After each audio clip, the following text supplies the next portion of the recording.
Hey guys, this is Eli J. Brown / Eli J. Brony, and here is another MOC that I have made. This time I went into a different direction. Like, I sometimes try to create other things besides Bionicle and Hero Factory from the parts that are used to make Bionicle and Hero Factory. In this case, what I have here is a character that is, well, actually he has a different name in different versions. He was originally known as Torin from Juden Sentai Koyuger, which is the Super Sentai season in Japan that the current season of Power Rangers, called Power Rangers Dino Charge and Dino Supercharge, was based upon. But in that case, his name would be Zenowing, or Zenowing, however it's pronounced. As of the time that I'm recording this video, this character has not yet appeared in Dino Supercharge, so I do not know how his name is pronounced, but probably by the time you're watching this, he may already be out, and I may actually know for sure how his name is actually supposed to be pronounced. Now, I'm not going to give any information about this character in both versions anyway, but you can look up online about information on this character right here. If I remember to, I'll be sure to provide links in the description below so you can click the information about this character. But I'm going to talk about what I did with the MOC right here. I'm not going to talk about the character's overall backstory. I'm just going to talk about the MOC that I've made right here. So this MOC uses a combination of both Bionicle parts. Well, actually it contains mostly parts from Bionicle, the original generation of Bionicle, though it hardly features any parts from Hero Factory or the modern character and creature building system. About the only parts that came from Hero Factory exclusively would be the arms right here that I used for the wings, and the Series 2 heads, which are not used as heads in this case. They are instead used as arm garbs or something. I'm not quite sure. I did use a reference of the official picture online to see how much of this character I could replicate. Obviously, it's not a perfect replica right here, but I did the best I could with the parts that I had. And what I did, well, I used the feet from the Borok series, as well as the Yavaki legs right here, as well as these pieces right here that add in a bit of red. He had a lot of red on his clothes, and I also put armor pieces, knee armor pieces on both sides of his leg, because I just didn't think that one pair was enough to work out. So I put one on each side for that to work out, and I actually used two of the main torso pieces, two of the white ones.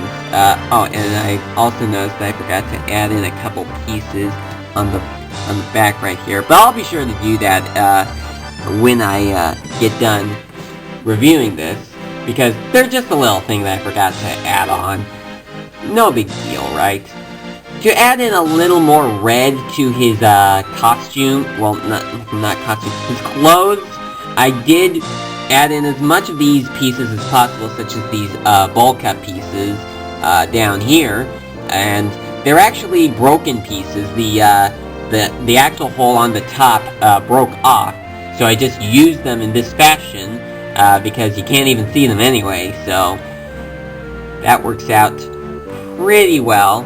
And I also noticed in the pictures that he had this bit of gold on his sleeves right here. What I did to replicate that was use these yellow lift arm pieces with the 3 holes, and I put 2 on each arm right here. For the hands, they're not really anything special. I mean, they're the original Glatorian hands. This one actually has a broken socket right here, which is why it's not holding anything.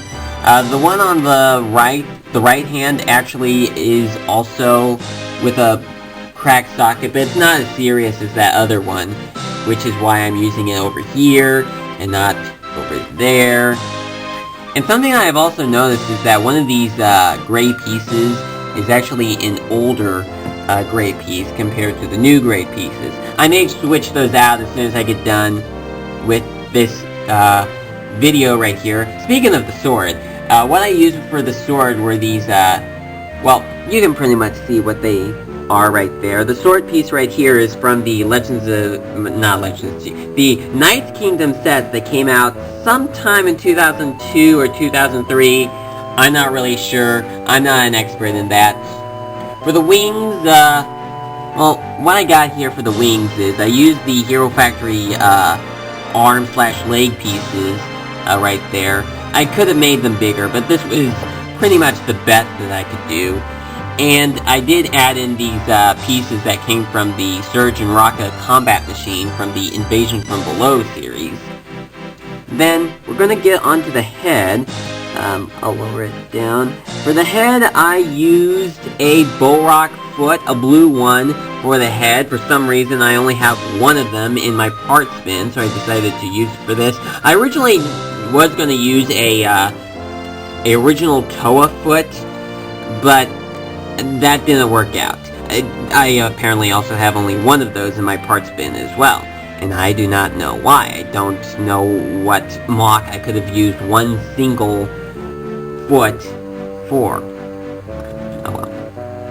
I used these yellow half-size bushings for the eyes, and this part right here is actually supposed to be his beak. It doesn't look much like a beak, but that's what it's supposed to be. And then for the white hair that is on his face, I just used these lift arm pieces, the half size right there, and also just needed to add on the horns on the back right there. I did also originally use a 2004 Torin arm/leg piece, but I didn't like the look of it, and also it was the wrong color, so I used a Borak arm/leg piece instead, and it's in the right color, and it looks a lot better than it did, than what the other one had. So that's about all I have to say about this one. If there is anything you think this MOC needs improving on, do let me know, and I may consider making some of those changes if they are possible. And thank you very much for watching, and I will see you again next time.